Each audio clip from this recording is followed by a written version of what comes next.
Hello and welcome back to my channel. So today we're going to move on with the fourth spread in my sketchbook. And if you haven't seen my previous videos before, the theme of this sketchbook is travel and my experiences around the world.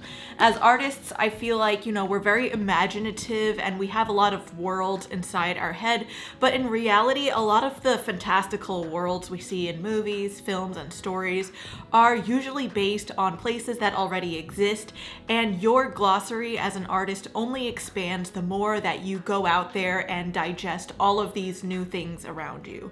So before I move on to the whole sketchbook, I do want to, start decorating this cover because it is a little blank, it is a little bit stale, and it's a regular schmegular sketchbook from Target. But that's why I have this collection of stickers that I've just kind of had sitting around for the longest time, because when I travel, I collect a lot of stickers from everywhere I go. And on top of that, I did want to announce that I do have a new launch of stickers as well that you can find on my Etsy shop. I'm really excited to kind of get back on the sticker game because for the longest time, I had a lot of art that could have been used as stickers, but I just never really put in the time to make them. But now I have stickers. So in this sketchbook, I kind of just have a collection of a lot of different things. I got this from Meow Wolf. I got these from different states throughout the United States. And honestly, there are some stickers that are not even travel related, but I will add them to the pile anyway.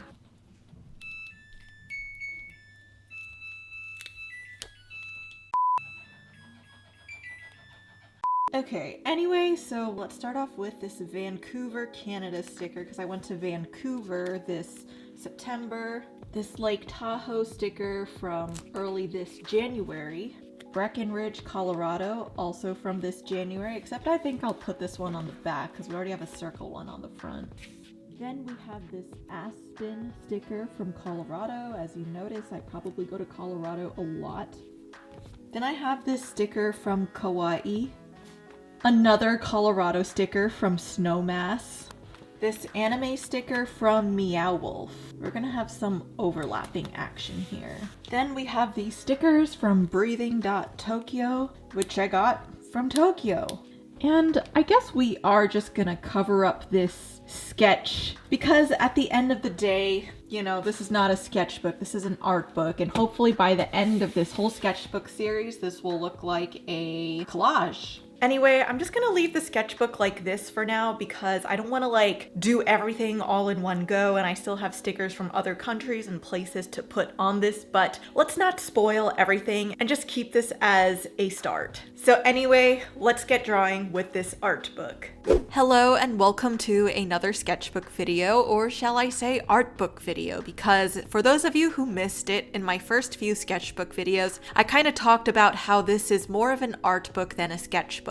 Why? Because I'm kind of going into this more with the intentions of rendering and fleshing out my drawings and actually making it look pretty. I'm not here to brainstorm or thumbnail ideas. I am here to kind of create what the final work is. So I know a lot of videos on YouTube usually showcase very beautiful sketchbooks made by art students, art professionals, or hobbyists that you sometimes wonder, how is this a sketchbook? Because a lot of people are familiar with sketchbooks being a brain dumping place, but sometimes it just looks like the thoughts made in these YouTube sketchbook videos are so finalized that it's just like, this is a work of art. And I feel like everyone is going to have their own definition of what a sketchbook is at the end of the day. That's why for me, I just call my actual sketchbooks shit books, because that's a place where I can just dump out ideas and the intention is for it to look ugly and not final or pretty at all. But that to other people is just what a regular sketchbook is. But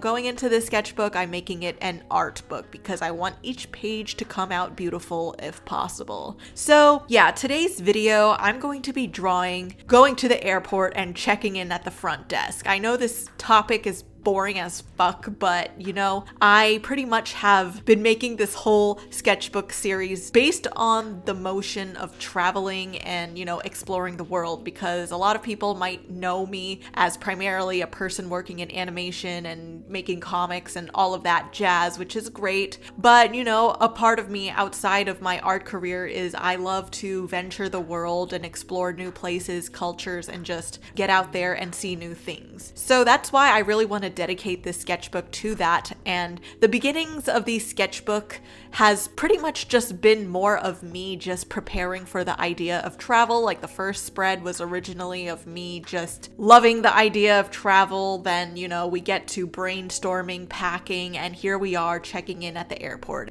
So while the topic of drawing today is kind of more on the boring side, but it's still, you know, a part of the motion of traveling. I want to like still draw things that are related to being at the airport, because that's the place where a lot of artists do life drawing. So I'm going to kind of like pretty much frame my life drawings around these two illustrative figures that I'm placing on opposite sides. And after I'm done rendering out these two figures, which is probably me talking to a flight attendant or the person at the check-in desk, I'm gonna just have some life drawings, you know, in the middle. And I usually just let myself use photos and videos for these things. I don't force myself to have to be drawing these things when I'm there, because I'm kind of more on the side of I would rather draw something than nothing at all, just to abide to certain rules. Because some people are like, oh, if you're not really drawing these people there at the airport, then it's not real like life drawing. And yeah, okay, I could kind of agree with that to some level, but at the same time, it's like you can't be that unrealistic and be like, oh, I have to go to the airport like 5 hours early to just draw them before we check in, unless if this is really your full-time job or something. Let's just remember that artists are human and that they should be allowed to just live their lives and not feel forced to draw everything in the moment. Sometimes you just need to fully experience that moment to understand the essence of it before you proceed to drawing it, and that's fine. Anyway, that's why today I will supplement this whole drawing video with a interesting story time that could hopefully serve as a cautionary tale, because I actually never shared this story really with anyone, and I'm just gonna, again, keep the names of people hidden because, you know, I'm pretty sure that my little video is not gonna start any shit. I just, at the same time, don't want to potentially risk anything or risk any form of defacing people, because I'm just here to share my experience. I really don't think that there was any malicious attempt behind any of these things. I just think that this was a result of people just not knowing what they're doing, but hey, isn't that all of us? So yeah, this is a juicy story time about the time where I rejected a celebrity's art commission request. And it's not just one celebrity, but it was two celebrities. And actually, I didn't even know that the first one was going to become as big as they are now, but during the time that I was requested to do this art commission for their music project, I did not really even know who they were just yet. So this was during the time I was a third-year student at CalArts, and I had no working experience yet other than just, you know, interning at a few studios and working as a fashion intern at, you know, some random fashion company in New York a while ago before I really started getting into the animation world. So I just primarily, you know, animated in 2D animation, mostly in anime American mixture styles, and that's just where I came from as an artist at this time.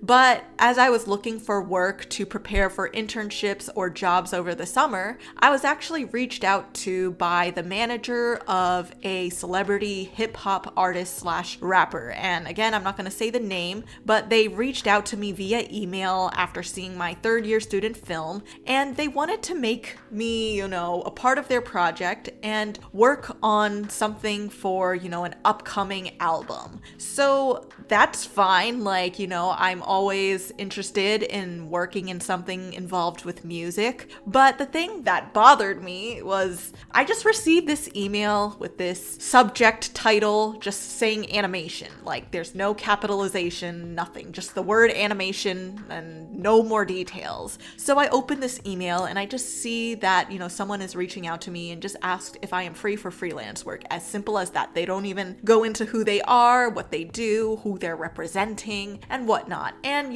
that's fine. I get it. It's just a quick inquiry because if I'm not available, they would just rather know instead of wasting time. So I let them know, hi, yes, I am available to work, to do freelance. What is it that you would like me to work on or interested in collaborating on? And they briefly let me know in an email that they are working on a new album for this new and upcoming hip hop artist who needs artwork for their album. And I, said, yeah, sure, I'm down to do that. What is it that you need? And they're like, we'll hop on a call about it. So we hop on a call, and I remembered I was walking on the outside of my dorm area at CalArts during this time on this phone call with the manager of this music artist, and they were just kind of like very unprofessional. Like they didn't say anything on the call really that was wrong. It was just more so the setting that really bothered me, because once I hopped on the call, I could hear that they were clearly driving and kind of just like looking all over the place when they were driving, and it didn't feel like they were fully focused. So when I answered their call, they were just like,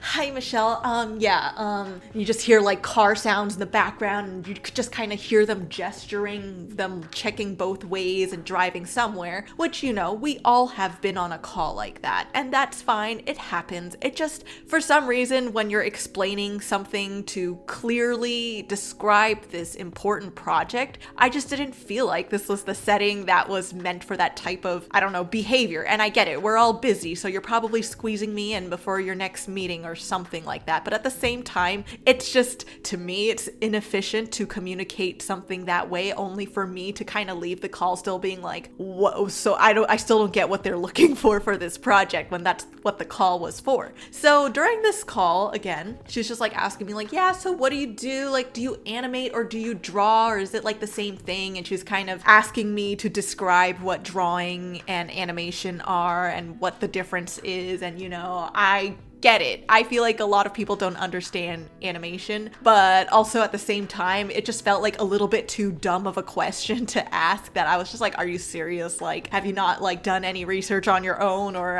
checked out some films online or anything? So I don't know, it was just really weird. And the fact that she was just driving and it's like, I'm saying something on the phone and she didn't really like fully feel like she was listening to me either. It just felt like I just went on a call with somebody who was just listing out information about who they are the manager for while they're driving and looking around. Okay, whatever. So we left the call and I was just like, okay, well, I still don't really have any clear idea about the direction of this project. So I still ended up emailing them, asking for what the direction of this project is, what is it exactly that they're looking for, what is the budget, what is the timeline. Mind you, I am still only a third year student at CalArts, so I felt like I worded my emails a little bit professionally, while the way they communicate to me feels like a text through email with very informal writing, which is fine. There's nothing wrong with that, but it's just like, I just felt like it took us so long to understand what the point of this project is. So finally, somebody got back to me and they emailed me saying, sorry. So what we're thinking about is we're thinking of making this album artwork for this music artist for their new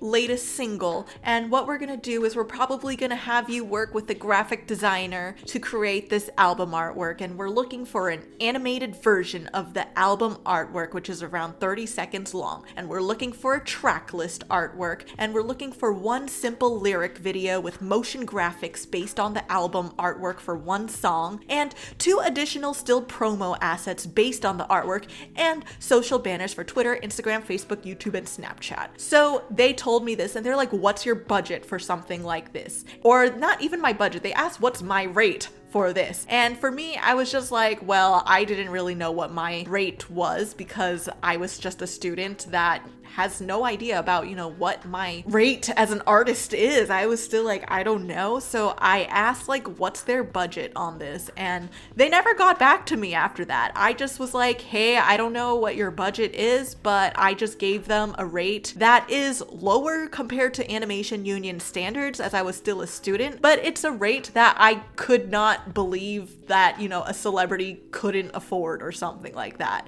It was something that, I felt was reasonable. But after that, they just totally ghosted me, never responded. But hey, that's another day in the life as an artist that's trying to work with people. And first of all, they reached out to me. I didn't reach out to them. So it's just like, what the fuck? But anyway, I honestly actually didn't really care. Like in this time period, I was still more of, in my worshipy era of worshiping animation studios. So to me, I was still just kind of like, oh, like this celebrity, like I don't even listen to them. I don't know them. Whatever. All I care is if I get that Disney internship someday. Like that was where my mindset was at. Like thinking about working with big name celebrities or brands at this time wasn't even like a thought. Like I was more looking forward to working at a big animation studio. So whatever, I moved on with life and they never followed up with me. I was just left in the dust, but again, I was fine. And randomly, like a few weeks later in that summer, they reached out to me again, but for another celebrity that they represent who is actually the cousin of an even bigger celebrity that most likely everybody fucking knows. So again, I was like, all right, what do they want? And this was during a time period where, I was just waiting to hear back from other jobs and internships. So I had nothing to do this summer already. So they reached out to me and we hopped on a call again with the same bullshit of like, oh, somebody's driving in the car, not knowing what's going on and the audio quality is so shit. And I'm just like, I really don't know what the point of this phone call is anymore. You guys might as well just send me a list of what it is that you want so that I can actually read it and understand. But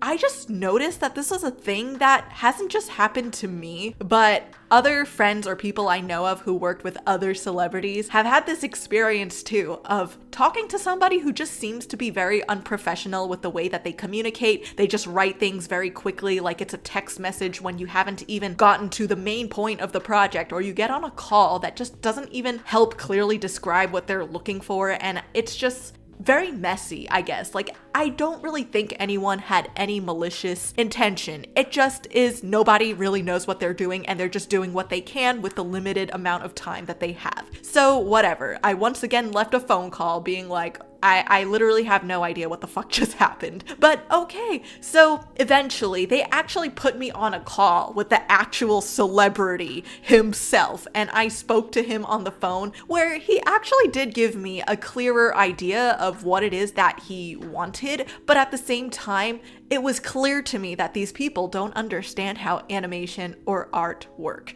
You want to know why? Because generally the idea of this project was they wanted me to create a short film that sort of educates children on themes of life through music. And that's like cool, amazing. Is preschool really my thing? No, but hey, who am I to say what I can work on because I'm still a student at this time? So eventually he asked if I could animate an entire series and asked if I could do it in CG. But I was just like, bruh, did you even look at my portfolio or website or even see the style of art that I work in or do? Everything I do is in 2D, in that anime American art style. Like, I do not do 3D or CG stuff. But it's just weird to me that I'm just like, how did you even find me and even like feel like my work is relevant to this project? Because first of all, for any of you who don't know, I am not familiar with CG or 3D. Sure, I've had lessons at CalArts, but that is like the least favorite thing of mine to do. Like, doing CG or 3D is a totally different part of your brain. I am primarily a story artist, and at that time I was also a heavy 2D animator, not a CG animator, but they kept asking me if I could animate or create an entire animated series by myself in CG or 3D, and I am like, do you like even know how this works? Because the way that a CG series works is usually you have like a pre-production team, you have like writers illustrators, you have storyboard artists, you have, you know, an editor, and then you have like animators, visual effects people, and all of these other people who are a part of a crew because you make a series with a team. But they really thought that I, a third-year student at an art school, would be capable of creating an entire series, which, you know, is just kind of weird that they would think that. Like, you know, I understand not many people know how animation work, and maybe this is their first time dabbling in the world of animation, but at the same time, I'm just like, do you really think that all of this should fall on the shoulders of a art student? So I think on this phone call, I eventually let them know. I was like, hey, just so you know, I primarily animate in 2D. I really don't work in CG at all, and I really don't know what you mean by animating an entire series, because for me,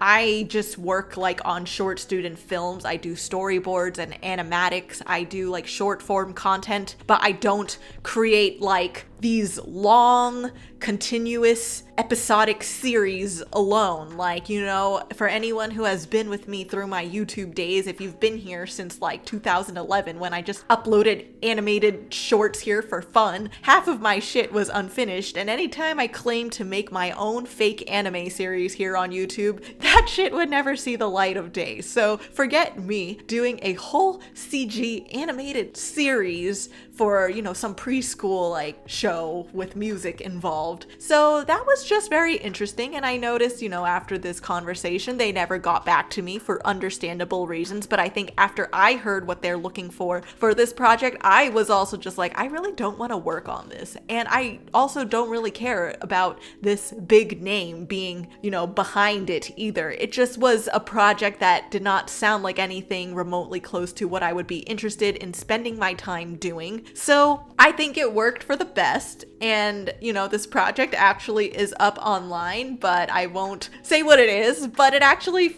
I feel, turned out for the better, because I feel like they finally found people who, you know, knew how to do what they were looking for, and hopefully through that they were able to learn how to communicate what they're looking for to artists. So yeah, there really isn't anything like crazy from this story other than me just being totally baffled by these people who, you know, really expected a third-year student to really do all of this shit for them and not even really have a clear form of communication, because I think a lot of our back and forthing was just confusion, and I just noticed that this tends to be a trend for a lot of people who work with these big name people, is just confusion. What? Why is this so unprofessional? Like, why is this so casual? And a lot of, you know, again, confusion. So the lessons learned from me from this experience is, you know, at the end of the day, big businesses, corporations, figures, or anyone with fuck you money most likely does not understand how animation or visual art projects work unless they're derived from that industry or world, or actually have interest in being a part of that world and nerd out about it to some degree. And don't say yes to things just because a big name celebrity studio company is attached to it. Even if they are notable and have money, that doesn't always mean they will be paying you fairly, because let me just tell you, when I first told the first project about my budget or my rate or whatever, they immediately ghosted me after that, but the rate that I gave them already was not even high. The second project, I just told them like, hey, you know, if you're gonna want me to work on this, I did say like, this is going to cost a lot, because,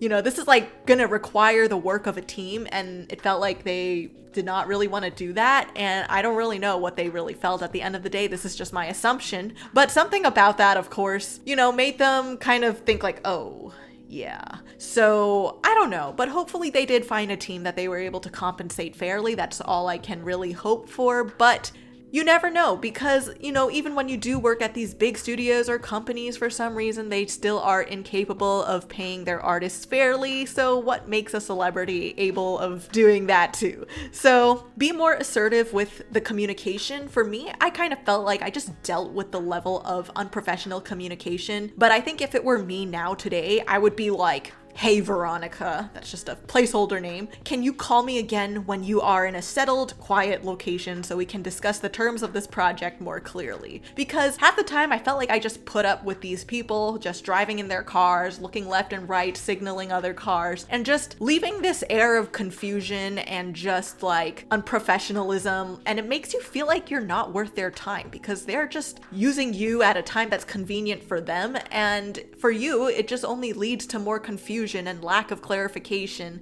And I just think that this should not be tolerated for any form of reaching out to someone for work. Like, I feel like, you know, there should be more respected boundary with these things. And also, don't overpromise on projects you cannot deliver. So, of course, I never said yes to the second project because they wanted a whole series from me. But you know what? Sometimes you just gotta be straight up and be like, hey, I'm not gonna animate a series. Like, I just cannot envision me being happy doing this, especially in CG. And some people might fall into the trap of doing that because they feel like they need to just say yes to please people, or they just need a job. But if that job is already out of your, you know, capabilities, don't say yes to it just because it's an opportunity, because you might fall into shit, you might overpromise and make up lies and create false expectations of what should be expected of artists or people in the art community when really nobody is really going to be able to animate a whole preschool series by themselves. Unless if you are just really, you know, dedicated to doing that and that's your favorite thing, sure, go ahead, be my guest. But as far as I know, that's not really the norm. Anyway, that's all I have to say for this week's video. I hope you enjoyed this spread. It was fun to just draw in a different style because when I'm drawing in this sketchbook or art book, it's a reminder that, hey, I can tap out of my comic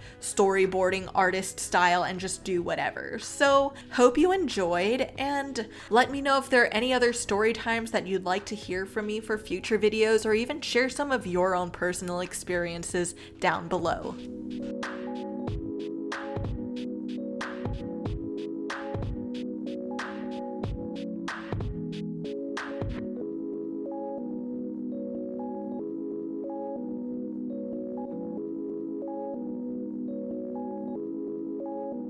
Anyway, thank you for watching another art book sketchbook video, and if you're interested once again in any of these new stickers, they are down in the links below, and I will see you all in the next one.